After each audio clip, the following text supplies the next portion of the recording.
film you're about to see represents this country and the people of Helena, Montana. Now, it's not just a story of Montanans, how they thrive in this community. It's how people live peacefully in a land still not heavily industrialized. In future years, many visitors will arrive in Helena, some as tourists, some to stay permanently. The city will develop and grow as others do of its size. And during its growth, the bond will remain between Montanans and their environment.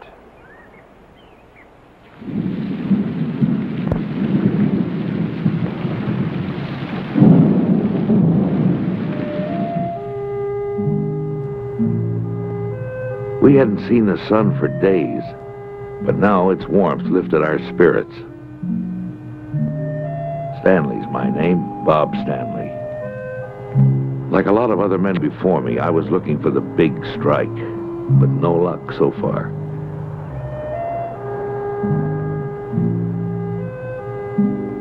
My companions were just as discouraged as I was. From the south, John Crabb and his fellow Georgian, John Cowan.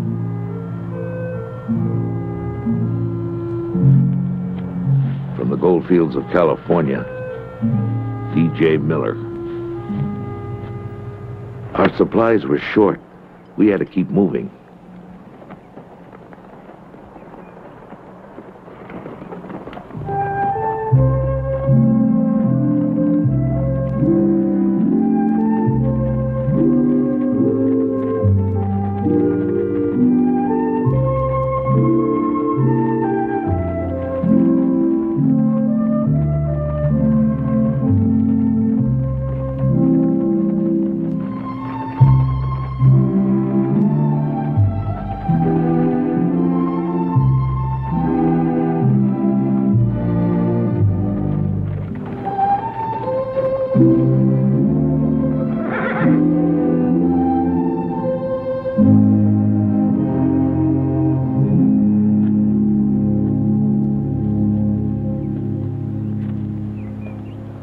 We were returning from the Marias River country. Others had passed through this area before us, but they hadn't come up with much either.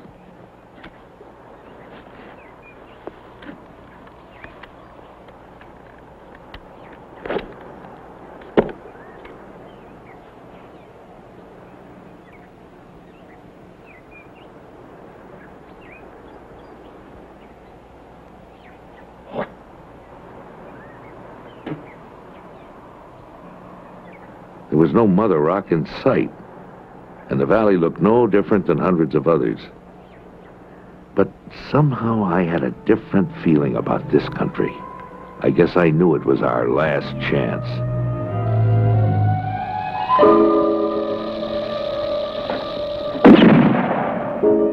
We'd heard about the rattlers around here.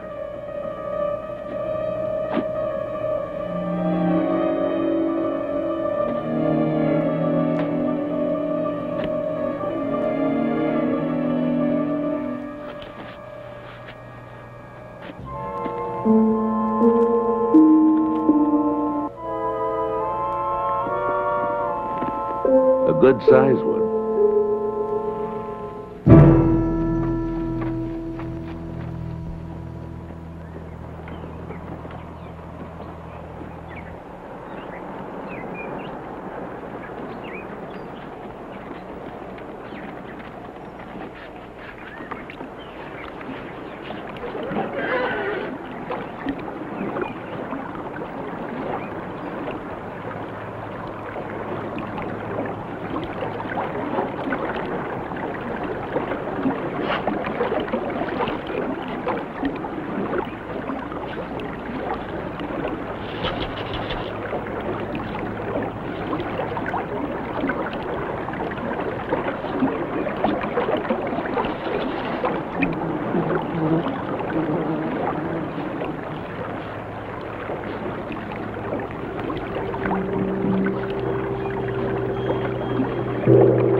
We had encountered plenty of hardships and disappointments in our long search, but it didn't seem to matter now. We had worked a lot of streams. Never had we seen such colors. The strike only yielded a small amount that day. In the next few years, over 30 million would be mined from the gulch, and a town would grow.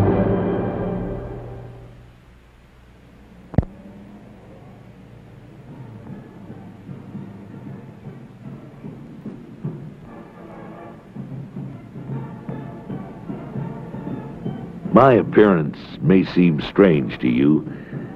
I've come back to look this country over. Now, this country appears even stranger to me.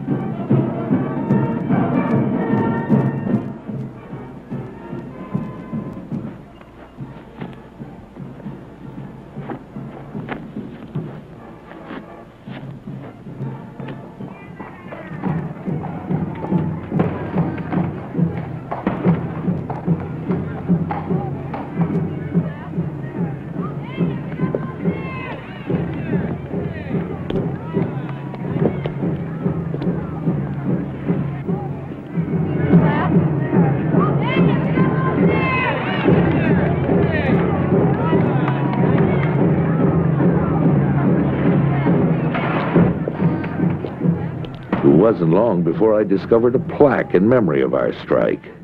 And even now, I remember so clearly.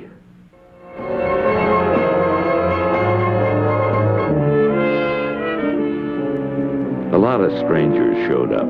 Claim jumping became a favorite pastime. Local folks had difficulty in naming our new town. Squashville and Pumpkin Town were suggested. Horsefly Heaven was another favorite name. But finally, on October 30th, 1864, the town was officially named Helena. In one block, no less than 25 drinking establishments undermined the miners. A woman could go further with a little paint than a man with a Winchester and a side of bacon. Helena was becoming the richest town in the territory, and the most lawless.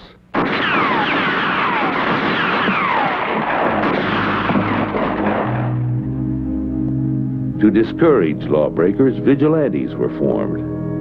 They weren't too discreet about their methods. Hard rock mining was becoming more profitable. For the first time, miners worked for a daily wage. Millions flowed from mines like the Drum Lummin, the Big Ox, and countless others. In order to be a member of the Montana Club, a man had to be at least a millionaire. Large, fancy homes dotted the landscape.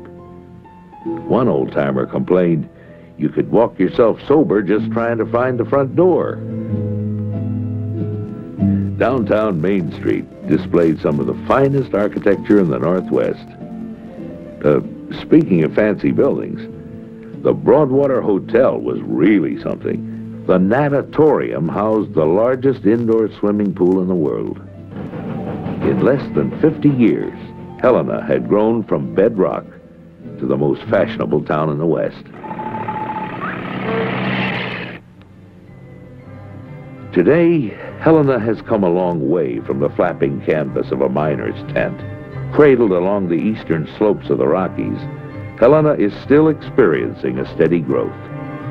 In 1874, after a dubious ballot, Helena became the third capital of Montana Territory. Now it's the permanent capital of the state, with a tribute to its first acting governor, Thomas Meyer. There's a great contrast in Helena's architecture, from the conventional and Gothic to the minareted tower of the Civic Center.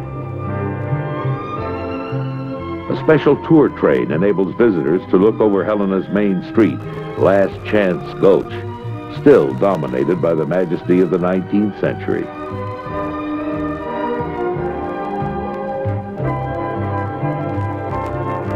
Reflected in unparalleled elegance are the homes of a special era, like the governor's old mansion, in use until a few years ago, and now a historical point of interest.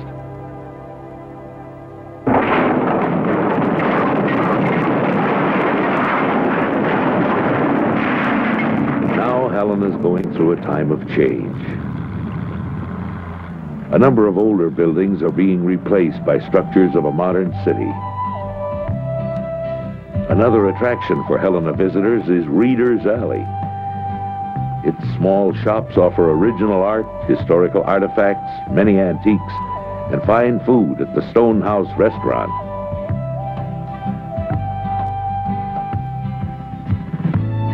The threat of fire in the gulch was constant.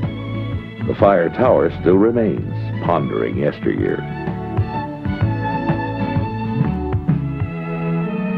The Cathedral of St. Helena was erected in 1912 by mining millionaire Thomas Cruz in memory of his daughter. The church is patterned after the Cathedral of Cologne, Germany. The magnificent interior reflects the finest craftsmanship in the world.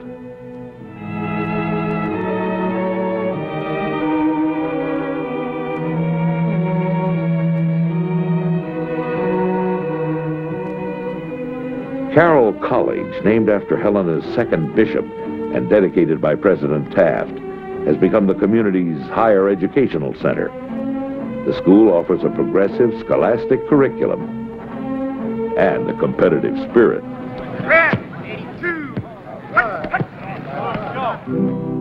The Montana Historical Society is dedicated to Montana's cowboy artist, Charles M. Russell. He chronicled on canvas and in bronze a time of life that all too rapidly passed away.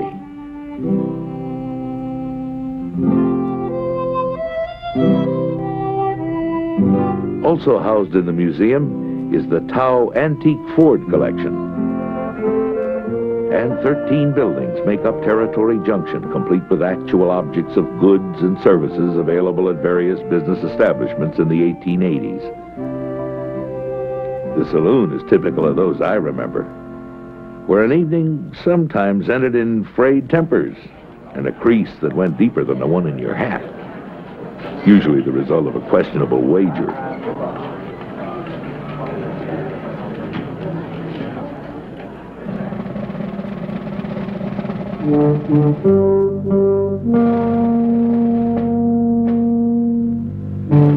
Atop the Continental Divide is Frontier Town, built entirely by one man, John Quigley.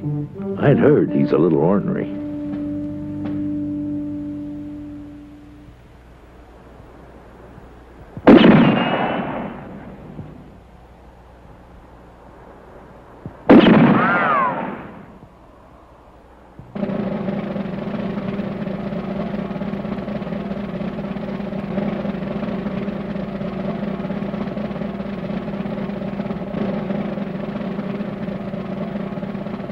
Well, what the hell? I was dead wrong. John was more than friendly, like he is to all the folks around these parts.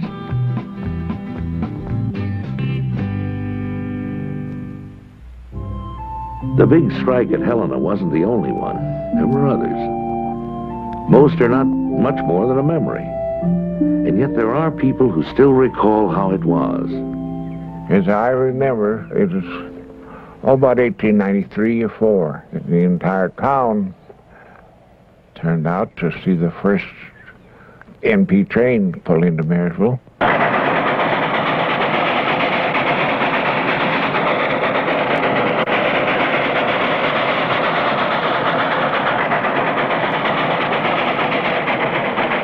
All those great places, all those mines, all those buildings that men had to put together in order to exist. It's not like it was. It's different.